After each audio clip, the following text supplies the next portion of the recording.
Hi, this is Peter Windsor, and I'm on the Inside Line F1 podcast. And we're so grateful to have you as well, Peter, for this particular episode. Thank you so much for taking out the time to join us on the podcast. And this weekend, we're talking Suzuka because, of course, Formula One returns here after an entire year. And what a circuit this is.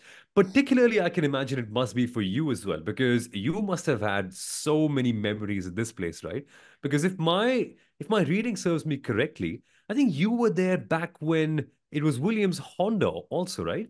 Back in That's Suzuka, was that the case as well? that's right, 87. It was rather strange for the Japanese, for the Honda people, because I was at Williams at the time, and we've been running engines since what, 84. Started winning in 85, 86. There was no Japanese Grand Prix, so they still in Japan. They hadn't actually heard the real sound of the Honda engine in the back of a Williams. It was kind of a weird thing. And when we got there, eventually, before that race in 87, we went to the Toshigi test track and Waco in Tokyo, the Honda facilities, and did some demos. That's when Nigel did the first ever donut, actually, outside the factory in Waco, with everybody standing in white coats. It must have been 2,000 Honda employees just standing there, and Nigel was in the FW11, and they just thought he was going to do a sort of short acceleration run. They're going to hear the sound of the engine, and he just floored the throttle with full left lock and did the first ever donut, and just scattered the 2,000 people into all four corners of the globe, basically. And then, yeah, of course, then eventually we had a Japanese Grand Prix. So it's kind of strange to think, but Honda were winning world championships and Grand Prix before they actually had the Japanese Grand Prix at Suzuka at that point of Formula One history. And yeah, it says a lot about Honda, really, how committed they are to racing. And of course, that track, Suzuka track, was created by Honda. And to their credit, they got John Hugenholtz, the Dutch designer, architect, to create the circuit based on the work he'd done at Zandvoort. And he came up with that wonderful figure-8 circuit, which still lives today. When I first saw that circuit as a kid, I was blown away about how a figure of eight could actually happen. I can't imagine what it must have been like for you folks when you first walked into that place and saw it in all of its grandeur. The curves, the way it just loops around itself, and the corners. What was your first impression of Suzuka actually like, Peter? Well, being a Scalextric kid and growing up with Scalextric, my first Scalextric track was a figure-8. I was kind of excited to see Suzuka. That figure-8 actually exists, as you say. Yeah, I did actually go to look at the bridge pretty quickly and the superstructure around there to see how they'd done it. And I was very impressed, as ever you would be, with Hugenholtz Japanese Honda joint construction.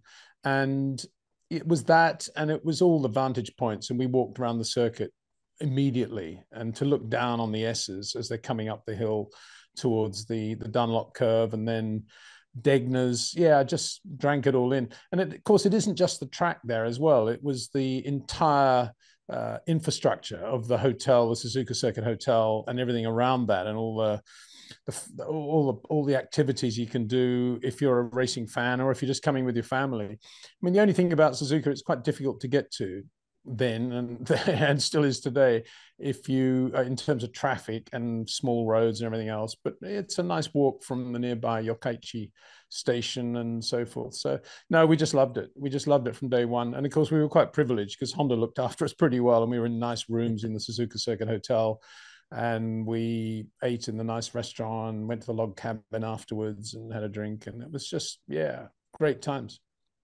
What were the fans like though back in the past? From what we see today, they are the most insanely passionate fans across the globe, especially with the hats, with the caps, and all the sorts of fun demonstrations that they have. But were they somewhat similar back in the past as well when the Japanese Grand Prix first rolled around to Suzuka? Oh yeah, they were. It's part of Japanese nature. Very polite, very civil, very humble, and very patient. And everything was neat and tidy. And when a child or even an adult has taken the trouble to frame a photograph and put it in its context, a driver usually, if it's a normal person, isn't going to have a problem taking a bit of time signing that. And that was the case with the Japanese, that everything was detailed and passionate, as you say. I think we have this impression that they're even more passionate than we. It's just that they do things differently. I like the way they do it. One of the things that struck me very early on with the pictures that the organizers have put up in the tunnel where you walk through if you're a pedestrian arrival at the circuit, and the pictures of the drivers and the great moments in Honda history and so forth. And at any other circuit in the world, after 4 days, 3.5 days of the crowd going in and out, they would have been either stolen or defaced or something. But by Sunday night, they're all still there, absolutely perfect. And that, I think that says a lot about the Japanese culture. And the other thing, of course, is that when the weather's not good and the cars aren't out on track and there's a bit of a delay, they just sit there patiently in the grandstand, and even in the pouring rain. And that, I always feel a bit sorry for them, really. But then you feel like going out and perhaps putting on some sort of show for them. And I think the Formula One teams in general always feel that way if the weather's a bit off. So yeah, I think everybody loves going there. It's the detail, and it's the attention to detail, and it's the, dare I say it, it's the politeness of the culture.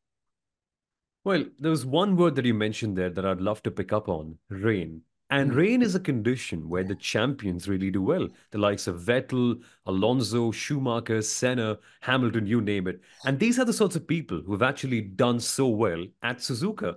Why do you think that's the case? Why have all the champions particularly excelled at this one circuit?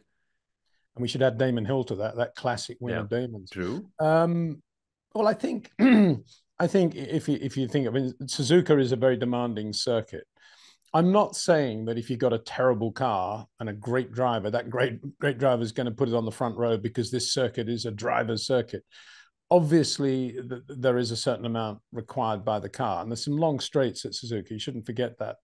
That's probably why Red Bull will go really well this weekend, because they're good at everything else and they've got a top speed advantage. But it is a circuit where you've got to get the S's. You've got to get turns 1A and 1B, as I always call them, perfect. You got to, and coming out of B, you've got to get the entry to the S's perfect.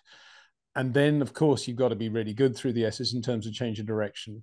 Then you've got to be really good in terms of short corners going through Dunlop and going into Degner, where there's always understeer. The track falls away, and you've got to be very good at balancing the car going into Degner 1.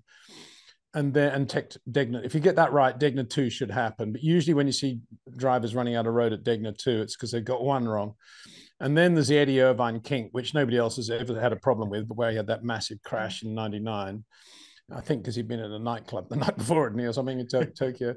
Then the hairpin. All I'm saying is there's lots of really intricate things you can do at Suzuka. So if you then add the wet to that, it means that not only have you got to do all those things well, but you've got to find where the grip is on all of those places as well. And that's all touch and feel and just maximizing the car. Once where you know where the grip is, you've still got to do what the basic fundamentals of turns 1A and 1B require, but you might be doing it half a car length to the left of where you would normally be in the dry. And it's the same thing in terms of touch and feel. So it just adds another component.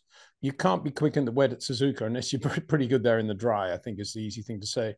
And if you are good in the dry, it doesn't necessarily mean you're going to be good in the wet, but if you have that touch and feel that comes with the great drivers, then you will be. And it rewards that. It rewards sensitivity and suppleness rather than aggressive moments that require great car control from which to recover. Everything needs to be quite fingertippy at Suzuka.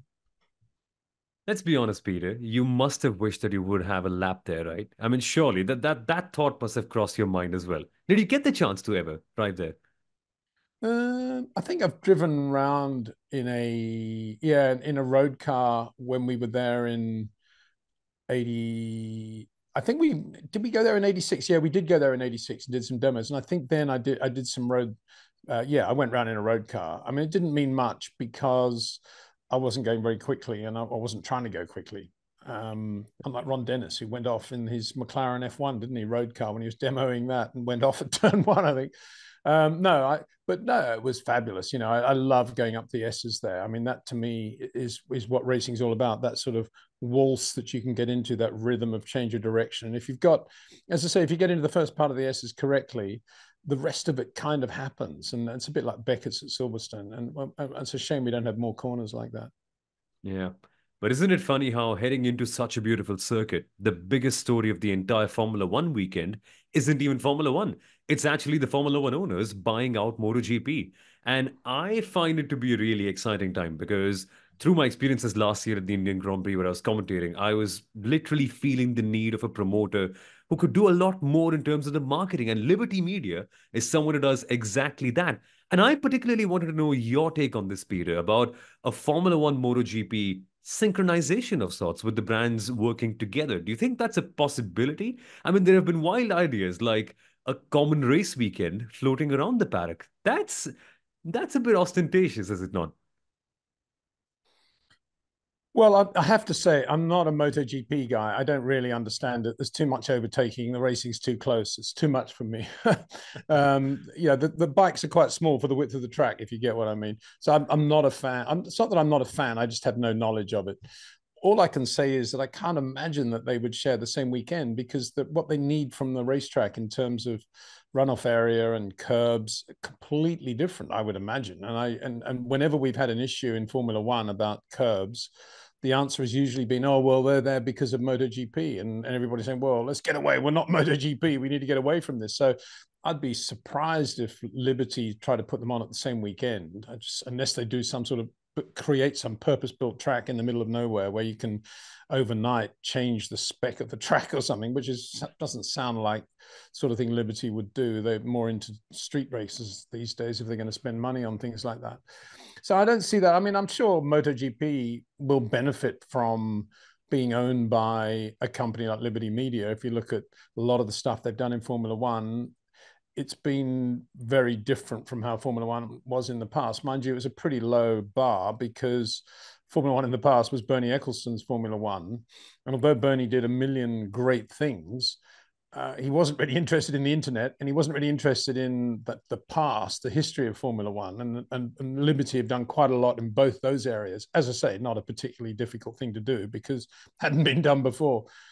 But otherwise, yeah, they'll just be owned by Liberty. And to me, it's not a massive story because, I think you ask why I'm not into MotoGP. I mean, yeah, they're bikes and stuff, but for me, downhill skiing is much closer to Formula One's skill set than MotoGP, and indeed rallying is, I think. So I'm more into rallying than I am in Formula One. I'd love to see Liberty Media buy the World Rally Championship. Now that really would be good because at the moment I think it's a bit lost, and that I'd love to see that. I agree with you. That would be the coolest thing in the world. But let's also move back to talk about the 2024 F1 season because there's been so much chaos off the track that we somewhat tend to forget what happens on it. But let's actually start off by talking about Red Bull Racing. And I particularly really wanted to know your take on this because it sort of gets masked in the results, but nobody's really noticing Sergio Perez a lot this year. And that may be a good or a bad thing. Do you think Sergio is doing anything different this year, or is he having a better 2024 than he had a 2023, for instance? Do you think he's on the right track in terms of performance? Yeah, I think Sergio's driven pretty well. I don't think he drove very well in Australia, to be honest. But I think in Bahrain and Saudi Arabia, he did exactly what he should do in that team. A very good backup job to Max. And had Max had a problem, he would have won the races quite clearly. So that's all you can expect of the guy in the other car at Red Bull if Max is in the number one car or the prime car, let's put it that way.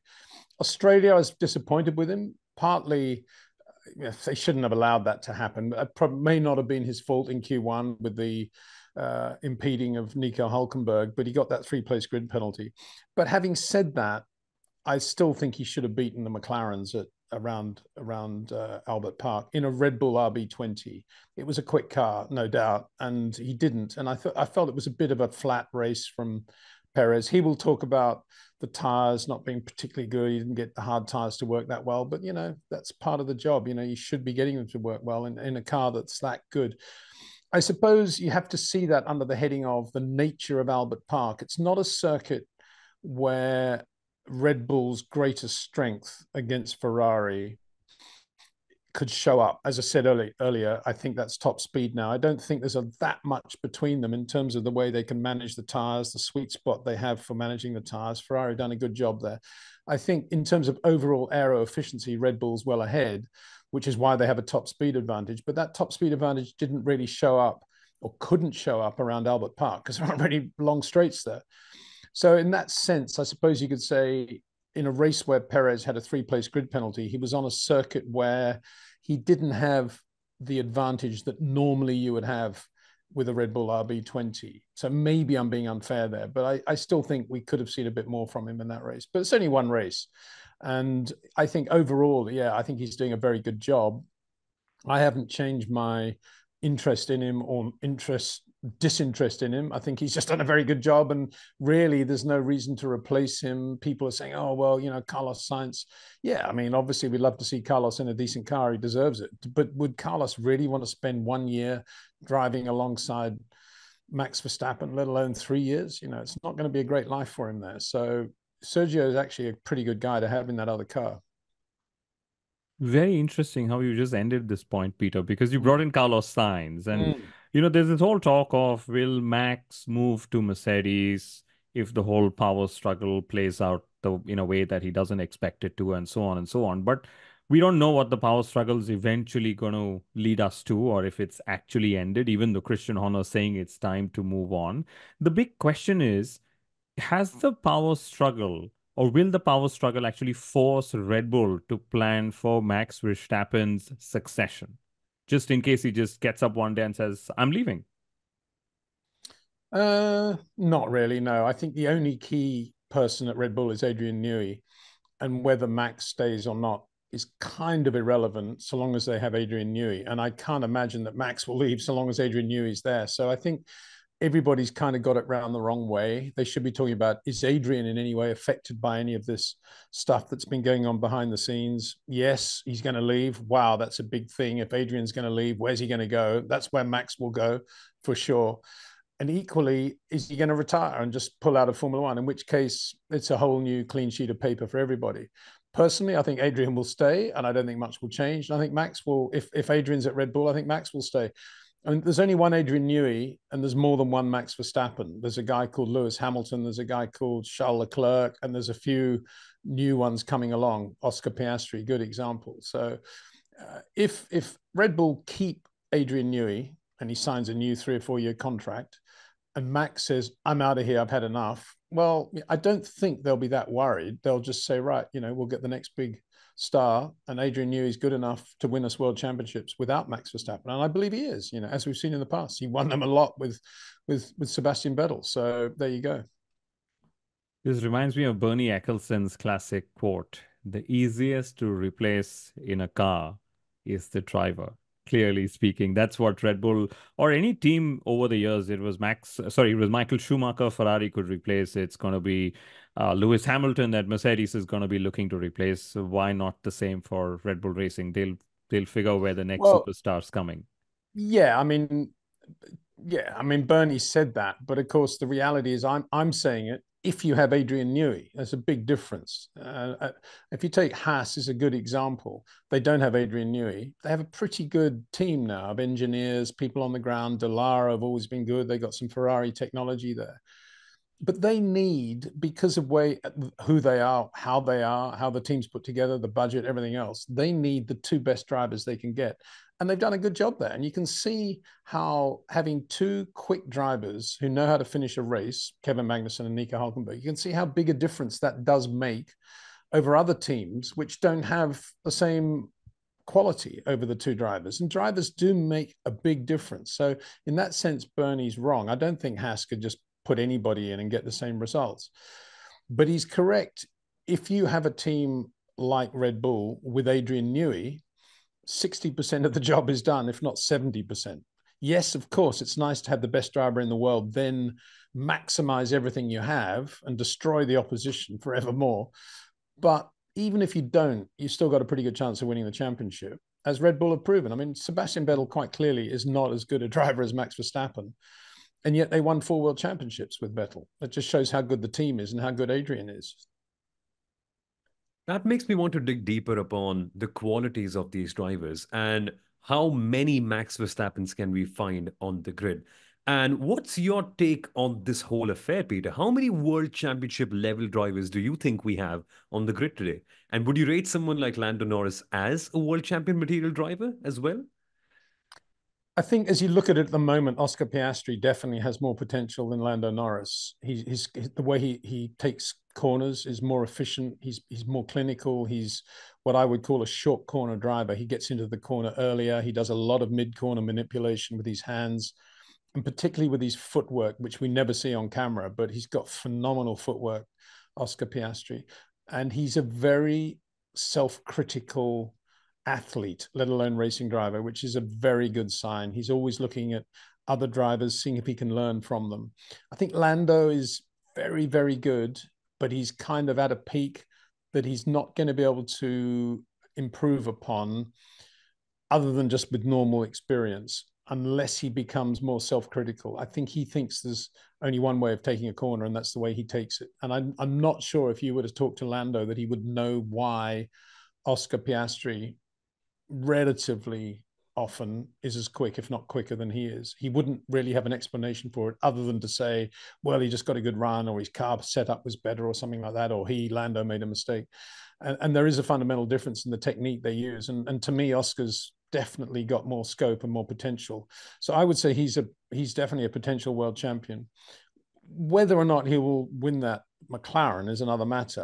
And if he was it's interesting, had he stayed at Alpine and not jumped out of the Alpine into the McLaren and just gone ahead with the announcement Alpine made that he is our race driver alongside Esteban Ocon, right now he'd be in a perfect position to be getting the second Mercedes on a long-term deal alongside George Russell, in which case you could say, yeah, this guy really does have the potential to win a world championship. McLaren, maybe, but it's a big ask for McLaren to go where they are right now to winning a world championship. So I'd say Oscar is one of them. And for sure, Charles Leclerc, for sure, Lewis can still win championships. I think George and Lando probably can, providing they don't have a guy in the other car who's going to take points from them. So just the Lando situation at McLaren. If George has, I don't know, let's say he has Carlos Sainz alongside him, then it'll be quite difficult for George to score maximum points in every race. I think Carlos will take points from him and vice versa. So they will sort of cancel one another out, if you like. You're talking about world championships. That's why I'm speaking this way. And I think at Ferrari, Charles Leclerc, Lewis Hamilton, it's going to be quite difficult for them, for one of them to have a clear advantage in terms of the points you need to win a championship. That's why always Max has had a guy like Perez in the other car, because it's very rare that Perez actually takes points away from Max, if you see what I mean, on the road. But I'd say Oscar's a guy out there that can really do it. Liam Lawson, if he gets the chance, I think has great car control and great, he's a brave driver, and I think he's got a lot of feel for racing. He's a real racer, I would say. I don't think he's got Oscar's detail, but he's a sort of hard charging Lando, if you like. And obviously Oliver Behrman, in looking at the future, he's very good. A bit George Russell-ish in the way he drives, but certainly quite capable of winning a championship. And jury's out on Kimi Antonelli, I think, at the moment, because it's still very early days. But I'm sure Mercedes will try and race him next year. Wait. That's actually very interesting, because now that you've mentioned Mercedes, a big fun question has popped up in my mind about the whole driver dynamic. You spoke so well about there being two competitive drivers in one team and the chaos that could create for Mercedes, right? Yeah. If you're Mercedes right now and Lewis Hamilton has just left, what sort of a driver would you want in the team? Someone who's a wingman to George, or a proper alpha, quite like Lewis? What would you do? Oh, I would put all my eggs into the George Russell bucket. I'm a great believer in bringing the best out in a guy and definitely giving him the confidence he needs to go and do the job. And if you cramp George's style with somebody very quick, it won't get the best from him. In the same way it didn't get the best from Lewis when they decided to replace Valtteri Bottas with George. And that's why Lewis wanted to keep Bottas. He was the perfect number two, just as Perez is the perfect number two to Max. And as soon as they put George in, it was always going to be an issue there. And had they not done that, interestingly, probably now they could look at running Lewis long-term and putting Antonelli in the other car and be a really good team, Lewis, Antonelli. But it's not going to happen. So, yeah, if they put Antonelli in alongside George, that'll bring the best out in George for sure, because he's got this young kid who's never going to be a problem for him in his own mind. So that'll be very good for George. They could run Bottas again, put in George with Bottas would be quite a good team. But I wouldn't put George with, say, Charles Leclerc, or George with Max, or George with, even with Carlos, probably would be quite difficult. It'll be interesting to see how Kimi Antonelli fares up. But now that you're talking about this story, it reminds me so much of Fernando and then Lewis in 2007 and the chaos that ensued there. It'll be good times if we see another rookie jump into that Mercedes seat. But I really love to touch upon Ferrari here as well, because the whole vibe around the team is suddenly so much better. It's different. And you've spent some time at the team. You know what the proper work ethic and proper culture at Ferrari is like. But it seems like Fred Vasseur has just jumped in and made it sharper, more efficient. What do you think he's changed, and why is that good vibe suddenly back again around Ferrari? Well, Fred is just a logical racer that doesn't speak very much, which is exactly what you want and how you want good racing people to be. Just use your brain, do what's logical, and get on with it. As Maurice Nunn always said, Maurice Nunn, who ran the Ensign Formula One team, self-starter, built his own cars, did a really good job. He just said there's no magic. You just use your head and make the right decisions. And he's absolutely right. And Fred is doing that. I mean, to me, he's taken quite a long time to get it right. But I suppose it's because it takes quite a long time to get people from one position to another, even within the company these days, because of all the restrictions with HR and all the rest of it. And then hiring good people from outside always takes a long time because they have to serve out the term of their contract where they are. So everything takes longer, I guess, these days. But it's been quite a long time. I mean, all the things he's done, he could, in my view, he could have done in 6 months. I don't know why it has taken this long. But anyway, there you go. He has got good people. I mean, to me, the big turning point was when he decided to keep Jock Clear and put him on a long-term contract. Because Jock Clear is the sort of guy that if it was the wrong person running Ferrari, they might say, oh, well, he's an English engineer. And then the Italians would say, no, we don't really need him. He's not doing a great job. And they would listen to the wrong people. And the next thing you know, Jock's out. But Fred obviously wasn't in any way swayed by that. And that was a clear indication that he would make up his own mind and listen to good, logical people and make the right decisions for the right reasons. And that's exactly what he's done. Jock Clear, long-term contract. Charles Leclerc likes him. End of story. Make it work. And that's what a good racer does. And that's how Ferrari kind of was when I was there with Cesare Fiorio, although they quickly got blown out of the water by a guy called Castelli, who was the technical director, who, anyway, it's a long story. And because of all that political mismanagement, it very quickly went downhill. But for a while, for about 8 months, it was really working well. And I think Fred's got the ability to keep it going now, for sure. He's a good man. And he, as I say, he's got racing in his blood. So he understands good people and how they work and how they operate.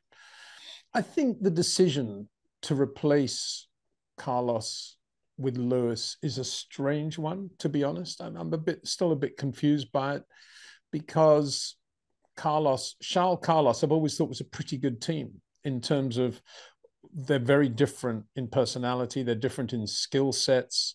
They're pretty good in terms of, pretty equal in terms of what they produce.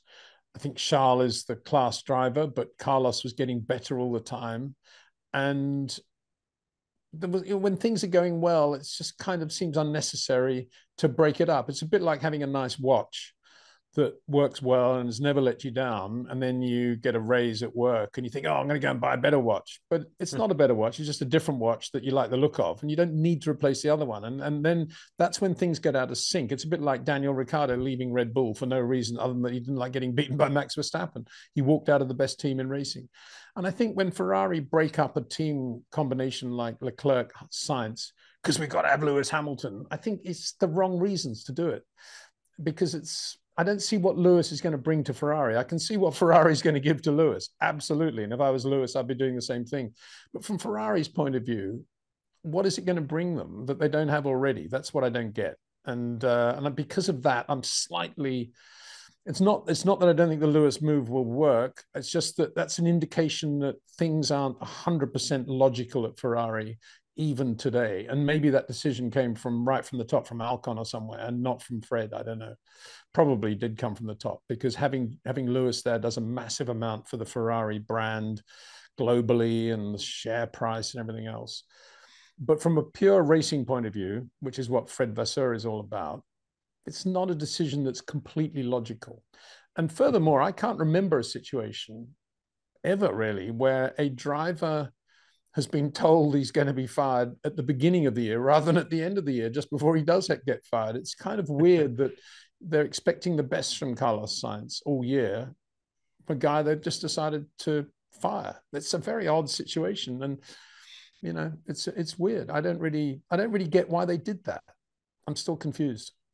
Actually, I'd love to confuse you even more. Why do you think they'd pick Leclerc over Sainz, the only driver who's won a race for them in the last couple of years? Why would they pick the other one to stay in the team? Well, I don't think that's odd. I think if they're deciding that one of them has to go, which again, as I say, is an odd decision. I don't agree that that is the right decision. I personally don't think that was correct. But if somebody said one of them has to go, in my mind, yeah, it would be Sainz, because Leclerc is the class driver. He's a shorter corner driver. He's much better on with a bad car when the tires are graining and when things are going wrong. He's the better driver. He's got a much wider palette on which he can operate, and that's great. And Carlos has got a point now that he's reached. He's in a really nice zone.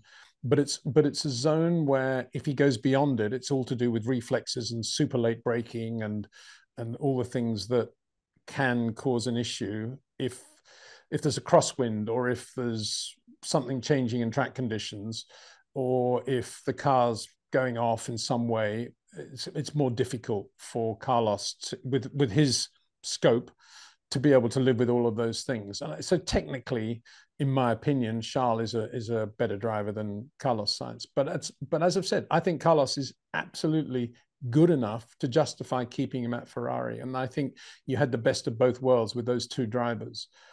But yeah, I would have done the same thing. If it was Peter, you must get rid of one of them, I would have said goodbye to Carlos. But I'm not sure I would have done it the way they did, because I'd want to keep Carlos confident and happy for a bit longer, you know? Let's just switch to Daniel Ricciardo. Yeah. What do you think is not working for him in 2024? Yes, just 3 races in, but clearly Yuki seems to have the measure on him yet in the first 3 races of the season. Yeah, when people were asking me before the season started what would be the things I'm looking forward to seeing, I said the battle between Yuki and Daniel was definitely going to be one of them. And because for me, Yuki's very, very quick, and I knew it was going to be a problem for Daniel, and it was always going to be interesting to see how he faced that problem. And it's no surprise really to see that Yuki is on top of him, and it's quite a difficult time already for Daniel. Of course, the real problem is that if you're Daniel Ricciardo and you've worked like a dog all your younger career to get into a Formula One team, and eventually you make it to Formula One, into the best team in Grand Prix racing, Red Bull Racing, with Adrian Newey as the chief engineer, and you start winning Grand Prix, and then another guy joins the team and he's a bit better than you in a couple of areas, and he's obviously going to be difficult to beat. But nonetheless, if you stay where you are, you're still going to win Grand Prix, and you're going to be pretty happy every morning when you wake up. And you then walk out of that team because you just can't stand being beaten, even if it's not necessarily every race, and you go to another team for more money, and then you go to another team because they don't want you anymore, and then you try somewhere else, and then you're out for a while, and then you come back with Red Bull at the back of the Red Bull list of drivers.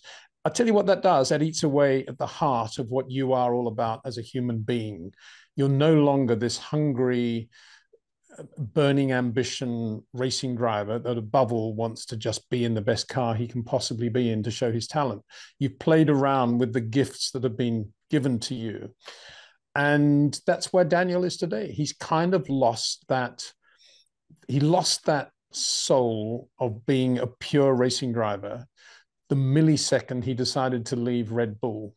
That's when inside his psyche changed. He was no longer the person that he'd been up until that point. And that's what we're seeing today. And no matter how hard he tries to be the super professional driver who's quite experienced now, who has race wins to his credit, who can bring experience to the team in a number of ways, who's a really nice guy, who is a pleasure to be with at any given moment, who the sponsors love, no matter all of that stuff, he isn't the same driver that he was before he decided to leave Red Bull. It's as simple as that. It's a question of human nature. And I don't think he's ever going to get that back because, as Jonathan Wheatley of Red Bull said to Daniel before he left, or as he left Red Bull, he said, Daniel, don't leave. If you stay with us, you're going to win a lot of Grand Prix and you're going to be very successful. Yeah, Max is quicker, but we're going to look after you. No, I'm out of here. I can't stand it anymore. Terrible decision by Daniel Ricciardo, in my opinion. Yeah, he's a richer man in terms of his bank account, but not a good decision to make. It's a decision against the heart and soul of what he was all about. And I know now, having had a lot of water pass under the bridge, he's now feeling very refreshed and he's feeling hungry and he wants to get out there and he's got this opportunity and he's going to prove it. The problem is he's got this young, Yuki Tsunoda in the other car, who is not only super quick, but he's over the last third of 2023, he learned how to bring a car home and score points on a regular basis. And that's what he's still doing, driving really well in the races. And it's very easy for people to write off Yuki and say, oh, he's quick, but he's a bit wild. He's not wild. He's very, very good. He's very good. And I don't think Daniel knows how to beat him. That's the problem. That's very well summarized. I remember when Daniel Ricciardo made his moves, they were the headline driver moves those years, moving away from Red Bull to Renault and then Renault to McLaren. And then, of course, being dropped by McLaren, as we all know. But the other headline driver move that's happening is Lewis Hamilton.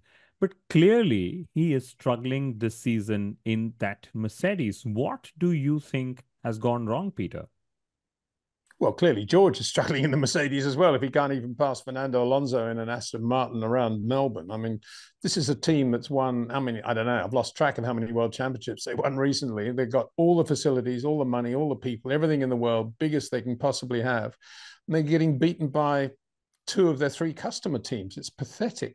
So it's not just Lewis. I mean, when you've got a car, it's obviously still very difficult to drive.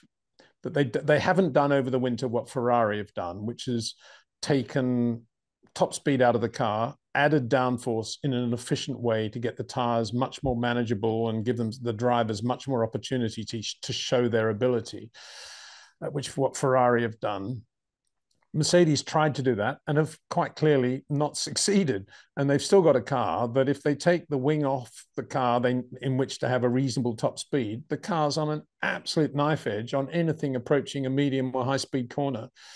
And high-speed oversteer is not something that I would imagine Lewis Hamilton, with 7 world championships behind him and all that road dust, is going to necessarily embrace if he's doing it to finish 6th in a Grand Prix. Why would he? Anyone with a racing brain would know that Lewis isn't going to put his neck out the way George Russell will for one lap with white knuckles absolutely on the edge. Why does Lewis need to do that? If it's for the pole, yeah, obviously he will.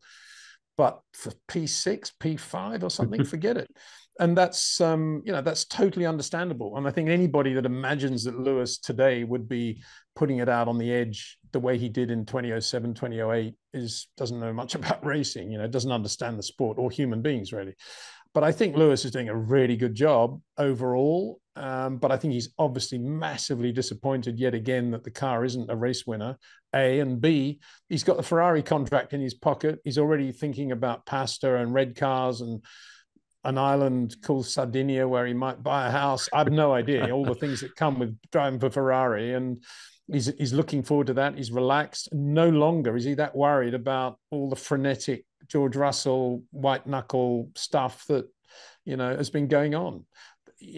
Mercedes didn't fight hard enough, I think, after Abu Dhabi 21 to redress the balance there. They hired George Russell when Lewis wanted to keep Valtteri, and they've given Lewis a very bad car ever since. So it's no surprise that he just wants to get out of that place now. I'm surprised he's stuck it this long, to be honest, at Mercedes.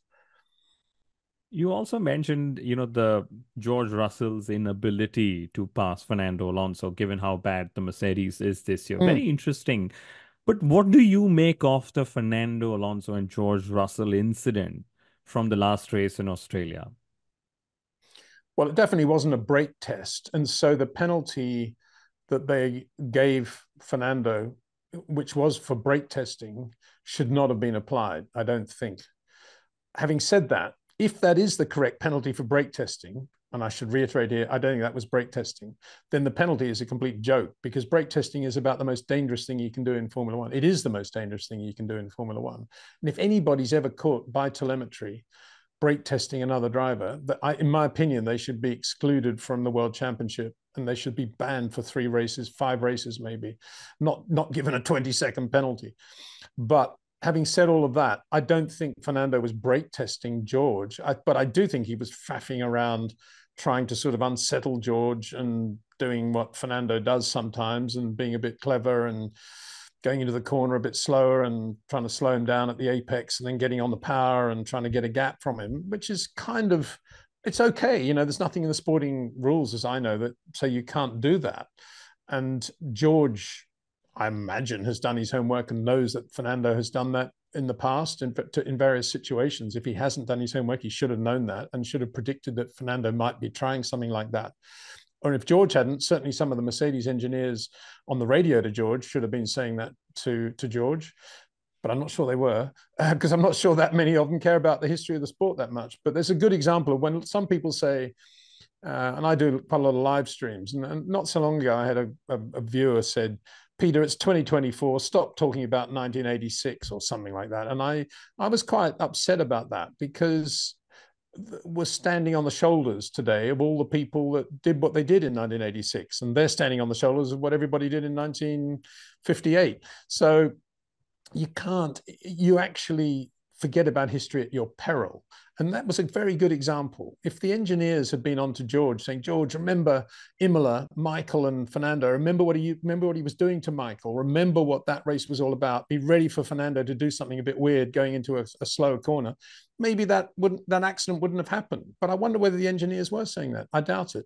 Because I think today the drivers and the engineers live in a sort of bubble of operation, and the rules define what you can and cannot do. And they just assume that everybody's going to drive within those rules. But a driver like Fernando has got so much skill, and he's so imaginative, that even on the edge of the rules, he can find little gray areas of flexibility that still allow him to be Fernando Alonso and keep, a car like an Aston ahead of a Mercedes, a factory Mercedes. And that's exactly what he was doing. As it happened, he kind of messed it up, didn't he, in that corner? By his own admission, it was kind of unusual for Fernando. By his own admission, he made a mistake. He actually went in a bit slower than he really wanted to, so he actually had to accelerate again. But even so, it's his bit of road. He's the guy in front. He can kind of do whatever he likes there.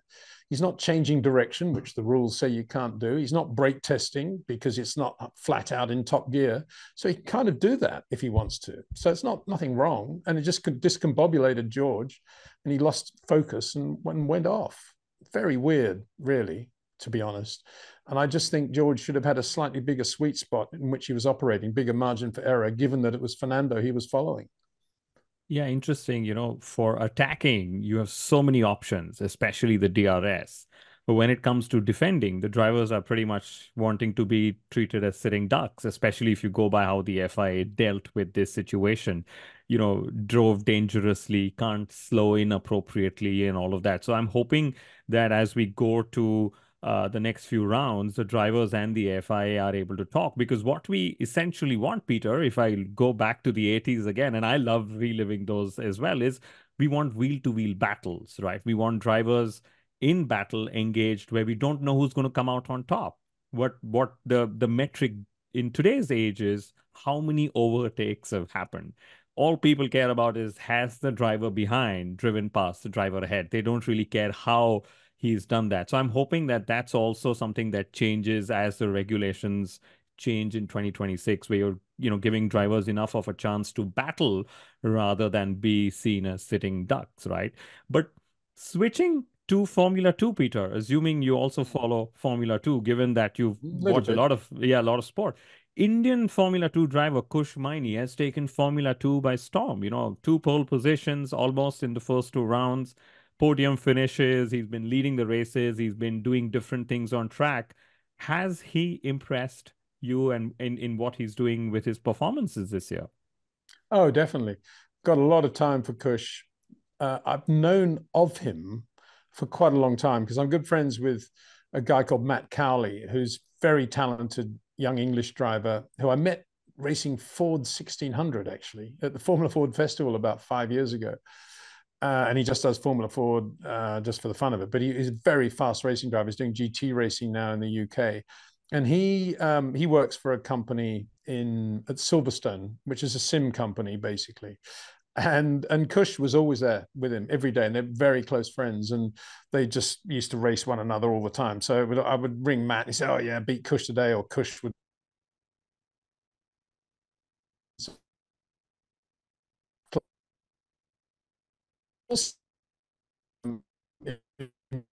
rather F3 and F2, the trouble to interview him, and I've always thought he had very good car control and the right approach, to be honest. So yeah, I think Kush is really good. I think he's got a very good management team behind him. He's managed by the same people that manage Pierre Gasly, based in the UK. Very good operation. He's got good people there. And yeah, I think a lot of people are starting to take him very seriously. And that's a good thing.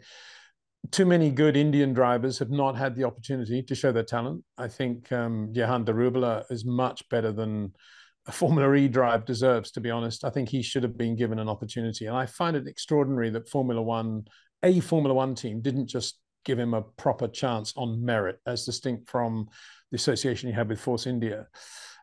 Because he's good enough. You know, you see guys like Guanyu Zhou out there doing a pretty good job in the Sauber, but yeah, there wasn't a lot between, say, Jehan and Guanyu Zhou in Formula 2. I think maybe probably Guanyu was in a slightly better team, but at the time they were pretty closely matched, and it wasn't as if Jehan didn't win F2 races. He did, and just to see him not being given an opportunity is a big worry, and that shouldn't happen. And I feel embarrassed in a way that Formula One has let that happen. So I hope that with Kush, he is given a real opportunity and is taken seriously, because he's a very talented driver.